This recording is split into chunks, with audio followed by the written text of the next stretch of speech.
So, you've been invited for an interview and you don't know what to do. Well, I've got 6 tips to help you conquer your next interview. This can be any type of job interview, but I'm gearing this specifically towards my teachers or substitute teachers.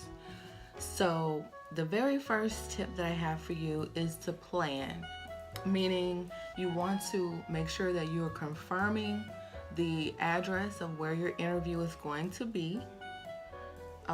Perhaps even take a test drive out to the location to see, what's going on in the area, such as traffic or construction. I know a lot of places around Houston, we are experiencing a lot of traffic and definitely a lot of construction. And then you also want to make sure that you are clearing enough time before and after your interview. You don't want to be in your interview thinking, oh, I've got to be at this place this time. Tip number 2 is research. Make sure that you're doing your research on the school that you're interviewing with, as well as the district. You want to be familiar with the culture of that district and school. And you can get this information by checking their website. Go on their website, see how the school is performing, see what types of activities they have for their students, see where you see yourself fitting in that school. Also, being a new teacher, there's going to be plenty of things that you're going to be learning, and it will be awesome if they had some type of mentor program for new teachers, or maybe some type of new teacher induction programs, or even a mentor, someone that you can go to, like your first line of contact in case you have questions or if you run into any problems. Tip number 3 is interview questions. Okay, so obviously you're going for an interview. Obviously there's going to be questions that they're going to ask you. Every answer that you give should be a confirmation as to why you are the best candidate for this position, the best person to fill this role at their school. You want to practice answering questions. You can perhaps video yourself, or get in the mirror and practice asking yourself questions.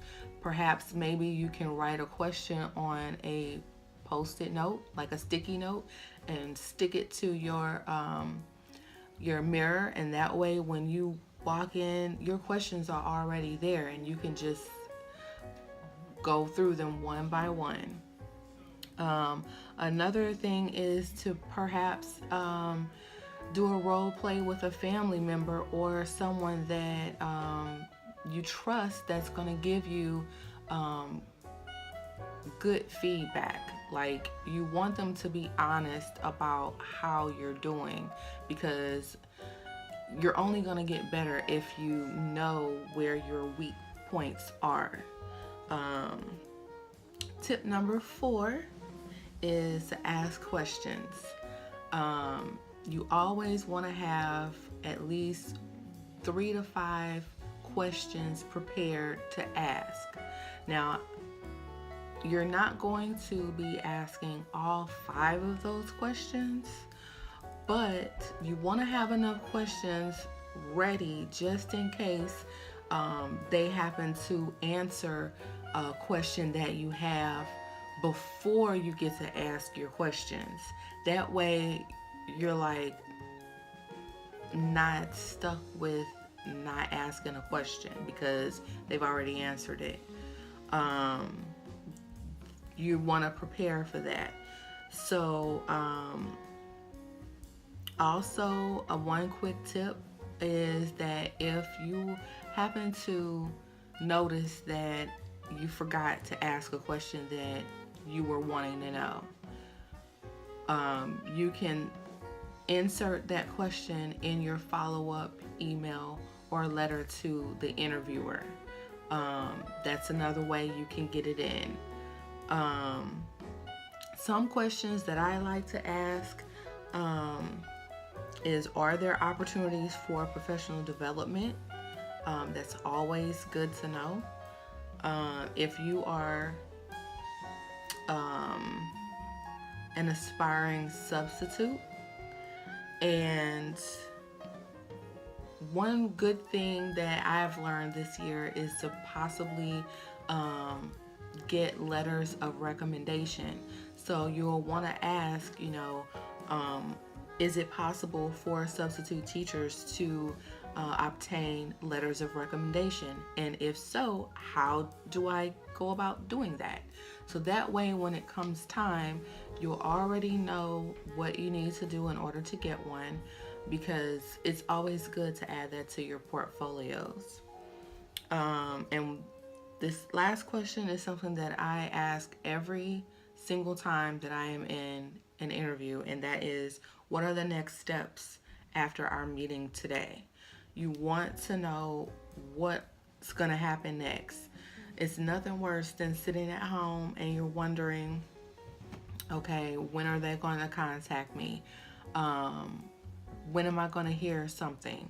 Well, if you ask this question, you'll know what the next steps are, so you can kind of get a feel for how they're going to, when they're going to contact you and how they're going to contact you. Tip number 5. This one is probably one of the most important parts, and it's probably one of the most overlooked, and that is your attire.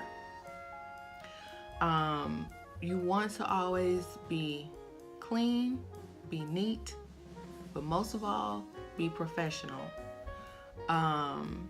This is not the time to try out new lashes.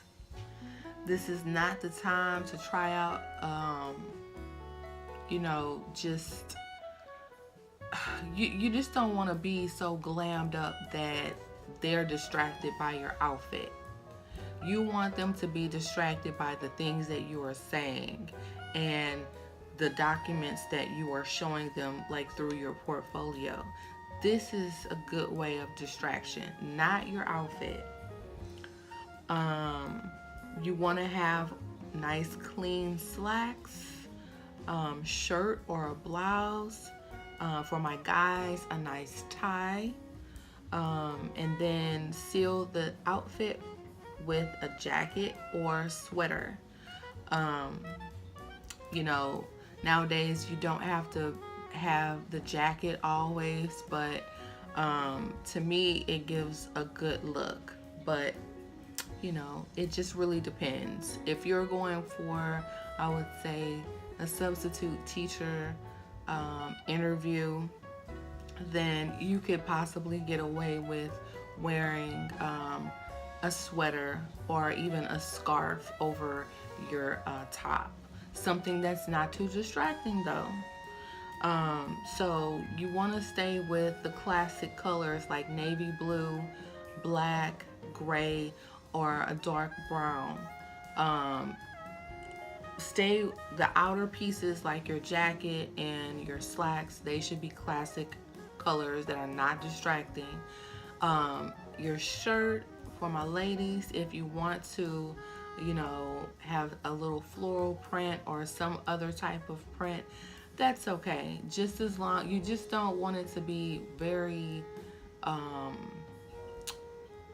bold and just too distracting. You don't want that. And you definitely don't want to go, like I said, I see a lot of people wearing red, orange, yellow slacks to an interview. That is definitely a no-no. All right, and my 6th tip is the follow-up. You want to always follow up with the persons that you interviewed with at least 24 to 48 hours. You want to be sure that you highlight how your skills match the job description. So prior to going in there, this is where you're doing your research. You want to look at your resume and you look at the job description. What are they looking for? Then you want to highlight some of those points in your follow-up email or letter. You should always bring up a couple points that was made during the interview. This is telling them that you were listening, that you were paying attention, and that this is something that stuck with you. When you send out your email or your letter, or you can do both, just make sure that if you have met with 2 or 3 people, send them separately. Don't put them all on the same email. You want to send them separately. So some final thoughts. Be calm, be confident in yourself and in your skills, and speak clearly. You want them to be able to hear and understand exactly what you're saying. You want to highlight during the interview some of your experiences with dealing with classroom management, like dealing with a disruptive class or a student that's off task. How do you deal with those types of situations? You want to be knowledgeable in your content area. If for whatever the role is, be knowledgeable in your content area. Know your stuff. This is not the time to fluff, because if the more fluff you do, they're going to know sooner or later that you're padding your resume, and that's just really not a good look. If you have any long-term substitute teaching experience, definitely you want to have that experience on your resume, and also you want to speak about it. You want to touch upon it. You want to always have an idea of what grade levels you prefer, but keep in mind that you want to be flexible, because if you say that you only want to teach 6th grade and they need someone for 7th grade, then if you only say 6th grade, then that may knock you out of the running, and that's not what you want to do. Be flexible. However, if that is a deal breaker, because I know certain age groups are a deal breaker for me, then you just need to be upfront with it and just know that could have a negative effect. Let's see. And then the last bit of advice is to make sure that during your interview, keep the focus on yourself and your skills. This is not the time to speak about your bestie and what they've done, what you guys did together to help the department. So I hope that these tips will help you. If you have any questions, comments, please don't forget to post them down below.